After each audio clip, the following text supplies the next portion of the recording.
Hi hello ನಮಸ್ಕಾರ. ಇವತ್ತು ನಾವು ಸಿಂಪಲ್ ಆಗಿ ರುಚಿಯಾದಂತಹ ರವೆ ಉಪ್ಪಿಟ್ಟು ಹೇಗೆ ಮಾಡೋದು ಅಂತ ನೋಡೋಣ ಬನ್ನಿ. ಮೊದಲು ಬಾಣಲೆಯನ್ನು ಬಿಸಿ ಮಾಡಿ ನಿಮ್ಗೆ ಎಷ್ಟು ಬೇಕೋ ಅಷ್ಟು ರವೆ ಹಾಕೊಂಡು ಹುರ್ಕೊಳ್ಳಿ. ಹುರಿದಾದ್ಮೇಲೆ ಅದನ್ನು ಸೈಡಲ್ಲಿ ಇಟ್ಕೊಂಡು ಅದೇ ಬಾಣಲೆಗೆ ಸ್ವಲ್ಪ ಎಣ್ಣೆ ಹಾಕೊಂಡು ಸಾಸಿವೆ, ಜೀರಿಗೆ, ಚಕ್ಕೆ ಮತ್ತು ಸ್ವಲ್ಪ ಉದ್ದಿನ ಬೇಳೆ ಹಾಕೊಳ್ಳಿ.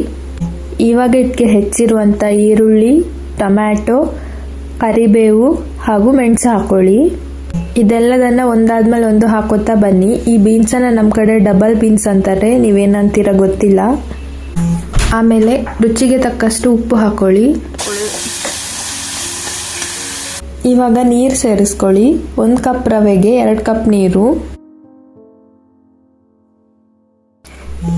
ನೀರು ಚೆನ್ನಾಗಿ ಕುದೀತಾ ಇದೆ. ಇವಾಗ ಇದಕ್ಕೆ ಸ್ವಲ್ಪ ಕೊತ್ತಂಬರಿ ಸೊಪ್ಪು ಹಾಕೋಣ. ಉಪ್ಪು ಹೇಗಿದೆ ಅಂತ ಇವಾಗಲೇ ನೋಡ್ಕೊಳ್ಳಿ. ಓಕೆ, ಇವಾಗ ನೀರು ಕುದೀತಾ ಇದೆಯಲ್ಲ, ಇದನ್ನು ಲೋ ಫ್ಲೇಮಿಗೆ ಇಟ್ಬಿಟ್ಟು ರವೆ ಹಾಕೋಣ. ಒಂದು ಕೈಲಿ ತಿರುಗ್ತಾ ಇರಿ, ಇಲ್ಲಾಂದರೆ ರವೆ ಗಂಟಾಗುತ್ತೆ.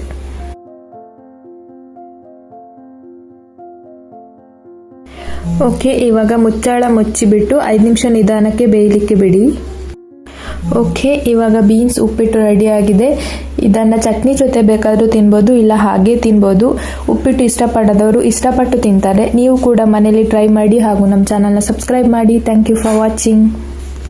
ಈ ವಿಡಿಯೋ ನಿಮಗೆ ಇಷ್ಟ ಆಗಿದ್ದರೆ ಲೈಕ್ ಮಾಡಿ. ಹಾಗೆ ಇನ್ನೂ ಯಾರು ನಮ್ಮ ಚಾನಲ್ನ ಸಬ್ಸ್ಕ್ರೈಬ್ ಆಗಿಲ್ಲ, ಪ್ಲೀಸ್ ಸಬ್ಸ್ಕ್ರೈಬ್ ಮಾಡಿ. ಓಕೆ, ಇನ್ನು ನೆಕ್ಸ್ಟ್ ವಿಡಿಯೋದಲ್ಲಿ ಸಿಗೋಣ. ಅಲ್ಲಿವರೆಗೆ ಟೇಕ್ ಕೇರ್, ಬಾಯ್ ಬಾಯ್.